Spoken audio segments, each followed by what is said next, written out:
Yes, so my research is actually a bit more academic and very much in the early phases, so it's the beginning of hopefully an ongoing research that I will do. So hopefully the nature of this beginning means that I can keep it short and get my hands on one of those parts. So I think that transmedia storytelling can help us a lot with a problem that we encountered yesterday in the keynote speeches that we heard, in that there is a digital generation growing up that very much grow up with all their digital devices and they live within sort of that portal to the world almost.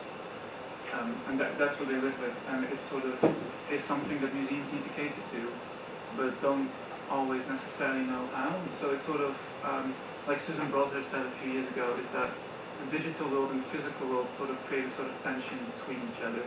They don't always necessarily strengthen each other, but can almost work against each other. Well, like I said, I think transmedia storytelling can offer part of the solution here, which is a concept from the entertainment industry, actually, from Hollywood. And one of the leading theorists we might know is Henry Jenkins, who defines it as a process where integral elements of a fiction get dispersed systematically across multiple delivery channels for the purpose of creating a unified and coordinated entertainment experience. Ideally, each medium makes its own unique contribution to the unfolding of the story. So what you see here is that you use several media at the same time that sort of tell a slightly different part of the story, and they stand independently from each other, so you can just consume one of them and have a perfectly fine narrative. But if you consume more of them, it sort of creates more insight and you have a more full overview. So one of the examples Jenkins mentioned is The Matrix, the film, which then also has a computer game, webcomics, and animated shorts called The Animatrix, set in the same world. So you can just watch The Matrix, but if you consume all those other media as well, you understand more of the world. And nowadays, The Walking Dead was a similar thing with the computer game, internet episodes, TV show, and the actual comics. So I think with the pressure to always sort of increase visitor numbers in museums, this can do something. It takes a bit more of an entertainment approach without losing the focus on storytelling that museums very much have. There's a few challenges with this.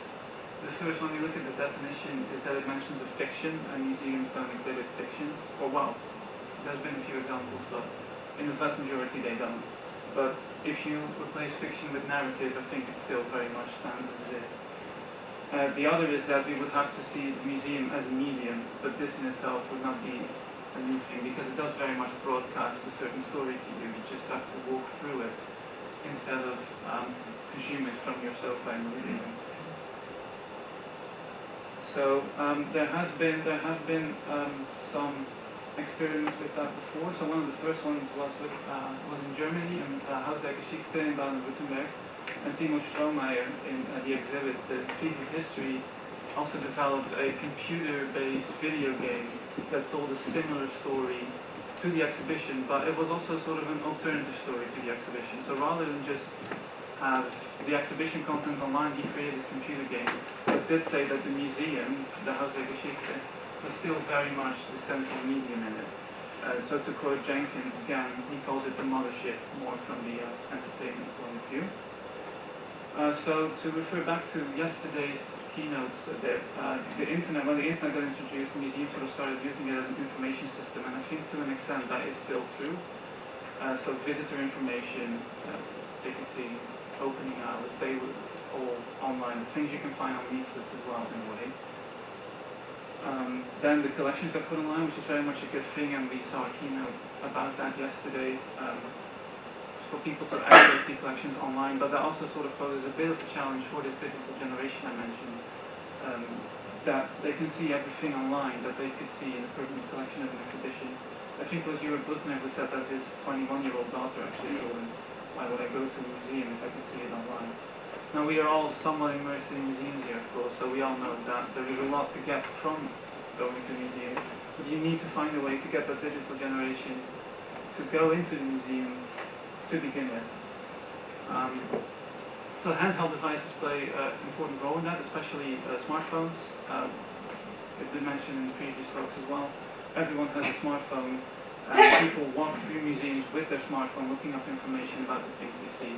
So it's sort of the curator has to take a step back and allow for people to sort of create their own journey throughout the museum, which Ross Perry, who you probably all know, sort of brought to the conclusion in the personalized museum, where the museum sort of gives up their authority a bit and lets the audience very much sort of determine their own path of their museum experience. So before I go to the case study that I've looked at, that actually have done some experiments with this, I'd like to mention Janet Murray, who made a bit more of a connection between digital environments and this storytelling. She called digital environments very much encyclopedic, as in a big global library around the world where you can access all sorts of TV shows, journal articles, basically everything, collections, and that this would give a good opportunity for writers to sort of tell a story from different vantage points in the digital environment, for different points of entry, and sort of create a web on the digital. Now, I think that web can sort of extend itself into the physical environment, so it doesn't, and it would sort of deal with that tension that Susan Broadhurst mentioned, which I referred to earlier. So there will be different vantage points by writers that sort of are partly online, partly in the physical space of the museum, and you can just have enough with one vantage point, but you can also use the one to then go into the other. So it motivates further consumption because people want to get more insight into the world they are learning about and are immersed in. So in the entertainment industry, it very much is sort of used as rewarding fans. Like recently, J.K. Rowling for Harry Potter wrote a new story for them exclusively online for the fans. So it's a bit of giving a new story within that same world, or an alternative narrative, sort of reward your loyal visitors so they understand more, they see more, and it just gives a bit more of an insight. So the exhibition I've looked at in detail is Miracles and Charms, which was an exhibition running from October 2011 to February 2012 at the Wellcome Collection in London. Has anyone been to that one? No? Okay. Miracles and Charms was a bit of an unusual exhibition to begin with, because it was basically the header of two separate physical exhibitions alone. So Miracles and Charms was the meta-narrative about tribulations of human life, and as part of that there were two separate galleries with separate exhibitions within the Wellcome Collection. One was called Infinitas Gracias, which was about votive paintings in Mexico, and it very much looked at how Mexican painters in times of crisis, when their faith must have been tested, how they painted these spiritual votive paintings.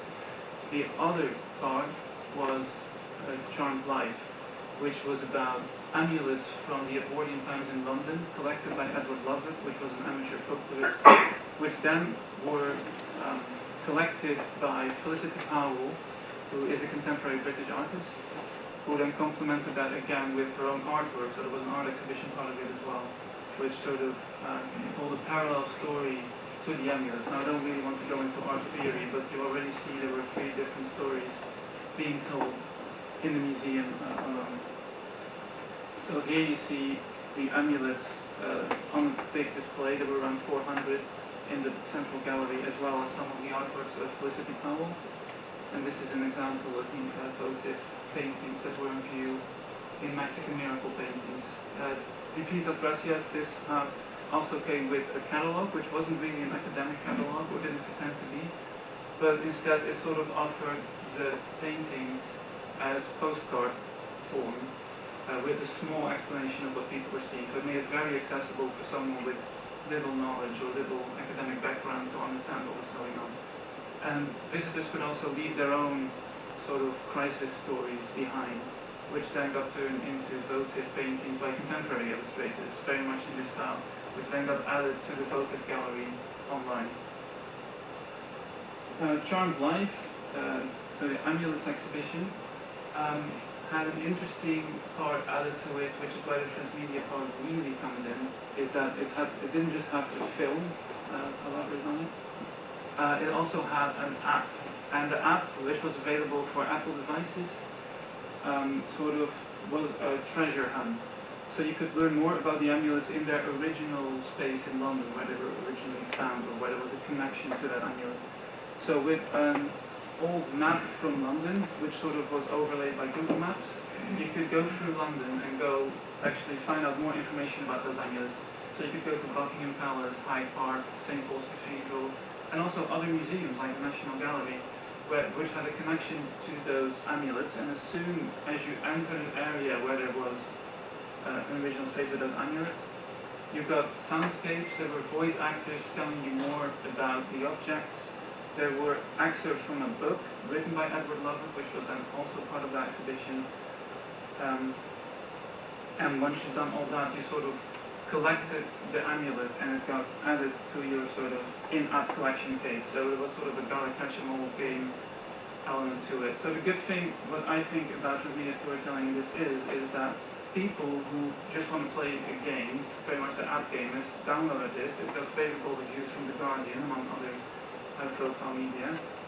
Download the app, go around London, learn about those amulets, and then they think, oh, actually, now I'm catching them, I want to learn more about them. And then they go to the museum, whereas otherwise they might have thought amulets in London, I don't even know. And when they're in the museum, they can then get immersed in the Mexican votive side of the exhibition as well. So that's basically the exhibition in a nutshell.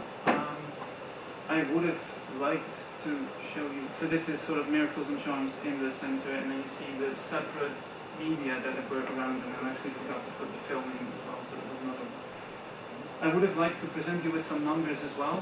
I've been in touch with Vulcan Collection over the past few years, but unfortunately, because this was their first experiment with it, they didn't really do a lot of audience surveying. So that makes that this is very much an ongoing thing, and it needs further experimenting and research. But I think what it does show is the potential of telling different stories related to each other on different media that can trigger people who don't necessarily go to museums as such to be interested in the content because they came across it in, for instance, a game. And I'll leave it at that because I think that's 15 minutes. Thank you, Kelvin. Okay, I'll go first. Do they get any reward after they complete the collection? Unfortunately, not. Oh, too bad. Yes. Do you know how many people use the app, the Magic in Modern London? Yeah, that was one of my first questions to them as well. Like, how do you have download numbers? And unfortunately, they don't. You don't have it? It didn't score like in the iTunes top 10, but it needs to be like those Angry Birds material. But because of the high-profile like media that covered it, I think we can assume that a lot of people in London at least have seen it. But unfortunately, I don't have exact numbers, so it's a bit of a guessing game at this stage. I think that's available. Is it still downloadable, the app? It is, yeah. Yeah, so I thought it could be available, but they didn't build that part in. But the exhibit is finished or not until December, right? The exhibition is finished. It's finished, It's and then finished, just leave but with it the is still- mobile, the online thing. Yeah, so it leaves the online heritage. So the amulets and the paintings are still available online, as well as the new ones created, inspired by the crowd. So you can still see all of it online, but unfortunately, yeah, the exhibition is not finished. But I think, isn't this related to early on in London, they have this game they're very familiar with, I think during the Olympic game or something, you have to treasure hunt and go to a multiple location in London and then take a photo and then capture it and then you can get a prize or something. So a lot of the gaming aspect is getting more popular. I can give you an example in the Dallas Museum of Art. They recently do this, the Friends of Dallas Museum of DMA. So it's a mobile app about the museum things, and then they give you this points. So you can accumulate points. For instance, if you attend a lecture, if you come to watch a film at the museum, you'll earn like 200 points. If you attend something and do this, if you're attending whatever workshop, And then to that point, that will give you the privilege. If you accumulate it to like 1,000 points, then you can sign up for the curator's special tour. So that have a lot of motivation. That's why I'm saying the rewards start building into these mobile devices, and then kind of entice people and say, hey, if you work hard, if you work on it, you will get some goodie at the end. Yes. I agree totally, and that's what we see in a lot of projects where you use mobile technology in the end to do nothing else than simply to provide tons of material, to give them tons of movies and pictures and text and everything.